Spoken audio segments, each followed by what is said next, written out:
தமிழ்க்கடவுள் முருகப்பெருமானின் அடித்த கோவிலான மருதமலையை பற்றி நாம் காண்போம். மருதமலையில் முருகனின் அருள் பெற பாம்பாட்டி சித்தர் முருகனுக்கு புதிய சிலை வடித்தார். இந்த சிலையை மூலஸ்தானத்தில் இருக்கிறது. 2 கரங்களுடன் உள்ள இவர் பழனி முருகனைப் போலவே கையில் தண்டுடன் இடது கையை இடுப்பில் வைத்தபடி தண்டாயுதபாணியாக காட்சி தருகிறார். தலைக்கு பின்புறம் குடுமி உள்ளது.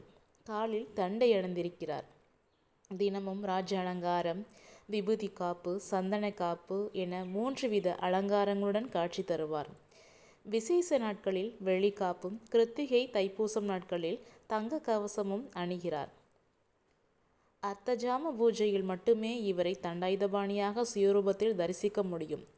அவ்வப்போது ஆபரணம், கிரீடம் என எதுவும் இல்லாமல் வேட்டி மட்டும் அணிவிக்கின்றனர். அருணகிரியால் பாடப்பெற்ற இவர் இத்தலம் 7ஆம் படைவீடாக கருதப்படுகிறது. பாம்பாட்டி சித்தர் சன்னதி. மலைகளுக்கு மத்தியில் உள்ள குகையில் பாம்பாட்டி சித்தர் சன்னதி உள்ளது. வலது கையில் மகுடி, இடது கையில் தடி வைத்துள்ளார். அருகில் சிவலிங்கம், நாகர் இருக்கிறது. முருகனுக்கு பூஜை முடிந்ததும் சித்தருக்கும் பூஜை செய்யப்படுகிறது. பாம்பாட்டி சித்தர் தற்போது இங்கு முருகனுக்கு பூஜை செய்வதாக ஒரு ஐதீகம். தினமும் இவரது சந்நிதியில் ஒரு பாத்திரத்தில் பாலை ஊற்றி வைத்து விடுவார்களாம். மறுநாள் இந்த பால் குறைந்திருக்குமாம். சித்தர் இந்த பாலை முருகனுக்கு அபிஷேகித்து பூஜை செய்வதாக சொல்கிறார்கள். பாம்பாட்டி சித்தர் சன்னதியில் உள்ள பாறையில்